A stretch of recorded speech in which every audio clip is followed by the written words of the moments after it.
నిర్గమాకాండము 2వ అధ్యాయము 17వ వచనం. మంద కాపరులు వచ్చి వారిని తోలివేసిరి. అప్పుడు మోషే లేచి వారికి సహాయము చేసి మందకు నీళ్లు పెట్టెను. ప్రియమైనటువంటి వారలారా, చదువుబడినటువంటి ఈ యొక్క వాక్య భాగములో మనకు మోషే గారు కనబడుతూ ఉన్నారు. ఈ యొక్క నిర్గమాకాండము 2వ అధ్యాయము 17వ వచనంలో మోషే గురించి ఒక చక్కని మాట వ్రాయబడింది. ఈ సమయంలో మోషే గురించి మనము ఆలోచన చేసే ముందు మోషే యొక్క జీవితాన్ని కూడా ఒకసారి జ్ఞాపకం చేసుకోవాలి. మరి మోషే ఐగుప్తు దేశంలో నివాసం ఉంటున్నప్పుడు ఒకరోజు మరి హెబ్రీడు ఐగుప్తుడు ఇద్దరు కూడా మరి పోట్లాడుకుంటున్నప్పుడు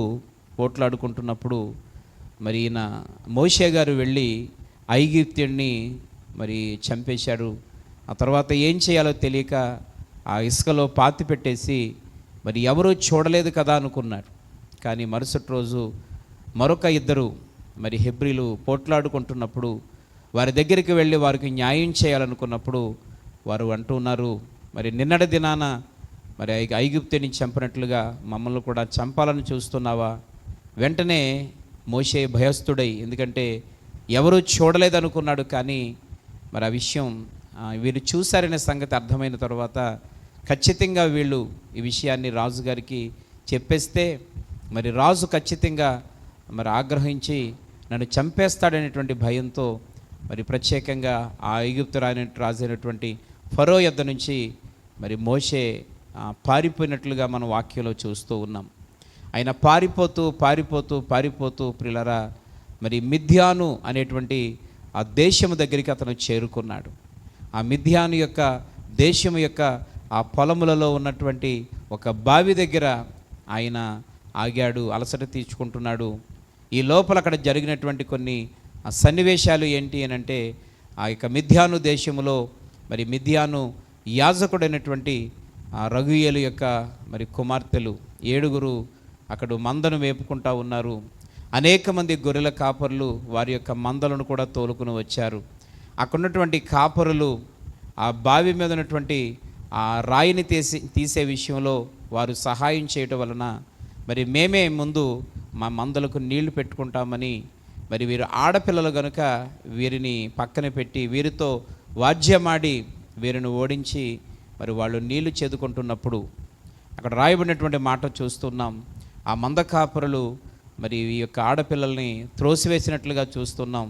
అప్పుడు మోషే లేచి వారికి సహాయం చేసి, అనగా ఆ యొక్క బావి మీద ఉన్నటువంటి రాయిని పొర్లించి ఆ తర్వాత ఆ యొక్క బావిలోనికి దిగి ఆ యొక్క మిద్యాను యాజకుని యొక్క కుమార్తెలకు కలిగినటువంటి ఆ యొక్క గొర్రెలకు ఆ మందలకు కావలసిన నీళ్లు మరి మోషే పెట్టినట్లుగా మనం వాక్యంలో చూస్తూ ఉన్నాం. ఈ వచ్చిన భాగంలో మనము తెలుసుకోవాల్సిన విషయం ఏంటి అని అంటే, ప్రియులారా, మరి మోషే ఇప్పుడు ఏ స్థితిలో ఉన్నాడు అని అంటే, ఎవరైనా సహాయం చేస్తే బాగున్ను అనే పరిస్థితిలో ఉన్నాడు. తన సహాయాన్ని కోరుకుంటున్న స్థితిలో ఉన్నాడు ఈ సమయంలో. ఎందుకనంటే మరి ఉన్నటువంటి కుటుంబాన్ని విడిచిపెట్టి మరి దేశం కాని దేశం పారిపోయాడు. ప్రియమైన వారలారా, ఇప్పుడు ఆకలితో ఉన్నాడు, తనకి ఆహారం లేదు, అలాగే తన తల్లిదండ్రులు దూరంగా ఉన్నారు, తన యొక్క కుటుంబ సభ్యులు దూరంగా ఉన్నారు, స్వదేశానికి దూరంగా ఉన్నాడు. ఈ పరిస్థితి ఎలాగుంది అని అంటే, తనకు ఎవరైనా సహాయం చేస్తే బాగున్ను అనేటువంటి స్థితిలో ఉన్నాడు, అనగా సహాయము పొందే స్థితిలో ఉన్నాడు. కానీ ఆయన అటువంటి పరిస్థితిలో ఉండి కూడా ఆయన చేసిన పని ఏంటి అని అంటే, ఆయనే ఇతరులకు సహాయపడ్డాడు. ప్రియమైనటువంటి వారలారా, మనకు ఎవరో సహాయం చేయాలి అనుకోవడం కంటే నేనే ఎవరికైనా సహాయపడాలి అనుకోవడం ఈరోజు ఒక మంచి లక్షణం, లేదా దేవునికి ఇష్టమైనటువంటి పనిగా మనం ఈ వాక్యంలో చూస్తూ ఉన్నాం. ఎందుకనంటే మోషే గారు శ్రమలో ఉన్నారు, మోషే గారు ఇబ్బందులో ఉన్నారు, మోషే దుఃఖములో ఉన్నాడు, మోషే ఆకలితో ఉన్నాడు. ప్రియమైనటువంటి వారలారా, కానీ ఆ సమయంలో ఎవరైనా తన దగ్గరకు వచ్చి మీకు ఏ సహాయం కావాలి అని అడిగితే బాగున్ను అని కోరుకుంటారు ఎవరైనా. కానీ మోషే నిస్సహాయ స్థితిలో ఉండి కూడా తను సహాయము పొందే స్థితిలో ఉండి కూడా ఆ సమయంలో మరి మిద్యాను ఆ యాజకుని యొక్క కుమార్తెలకు సహాయం చేసినట్లుగా మనం చూస్తూ ఉన్నాం. అంటే ఈ వాక్యము ద్వారా దేవుడు ఏం తెలియజేస్తున్నాడు అంటే, మనము శ్రమలో ఉన్నప్పుడు, మనము అవసరతలో ఉన్నప్పుడు, మనము ఇబ్బందులలో ఉన్నప్పుడు, మనము కన్నీరు కాడుస్తున్నప్పుడు, మనమే అవసరతలో ఉన్నప్పుడు నాకెవరైనా సహాయం చేస్తే బాగున్ను, ఎవరైనా నా దగ్గరికి వస్తే బాగున్ను, ఎవరైనా నాకు ఏదైనా తెచ్చిస్తే బాగున్ను అని ఇతరుల యొక్క సహాయము చూచుట కంటే, అలాంటి పరిస్థితుల్లో ఉండి కూడా నేనే ఈ స్థితిలో నుంచి కూడా ఇతరులకు సహాయం చేయాలి అని నువ్వు అనుకోవడం నిజంగా నీ యొక్క అభివృద్ధికి ఒక పునాది లాంటిది, నీ ఆశీర్వాదానికి ఒక ప్రధానమైనటువంటి మూలము లాంటిది.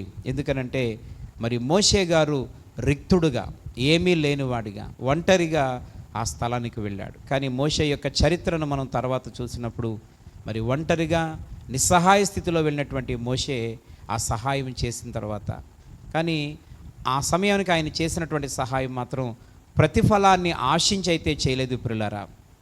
ఎందుకంటే తన యొక్క బాధ్యతగా సహాయం చేయడం తనకున్న ఒక అలవాటుగా, ఒక మానవునిగా, ఒక సాటి మానవునికి సహాయం చేయాలనేటువంటి దృక్పథంతో తను చేశాడు.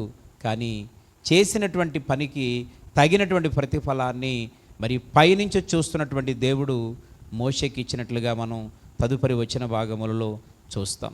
ఎందుకనంటే మరి మోషే నిజంగా వేదనలో ఉన్నాడు, బాధలో ఉన్నాడు, కష్టములో ఉన్నాడు, ఇరుకులో ఉన్నాడు, ఇబ్బందులో ఉన్నాడు. ఆ సమయంలో అతడు నా పరిస్థితే ఇలా అయిపోయింది, నాకే సహాయం ఎవరైనా చేస్తే బాగున్ను, ఈ టైంలో నేను ఎవరికి సహాయం చేస్తానని చెప్పి అక్కడ దిగులుగా కూర్చొని ఉండలేదు. కానీ అక్కడ పరిస్థితి చూసినప్పుడు ఇతరులు ఇబ్బందుల్లో ఉన్నారు, అక్కడ ఒకరికి తను చూస్తున్నప్పుడు అన్యాయం జరుగుతుంది, వారి పక్షాన నిలబడేవారు లేరు, వారి పక్షాన మాట్లాడేవారు లేరు, వారి పక్షాన నిలబడి సహాయం చేసేవారు లేరు అనే పరిస్థితి చూసినప్పుడు వెంటనే లేచి వారి అందరినీ తోలివేసి ఈ మందలకు కావలసినటువంటి నీళ్లు పెట్టినట్లుగా మనము ఆ వాక్య భాగములో చూస్తూ ఉన్నాం.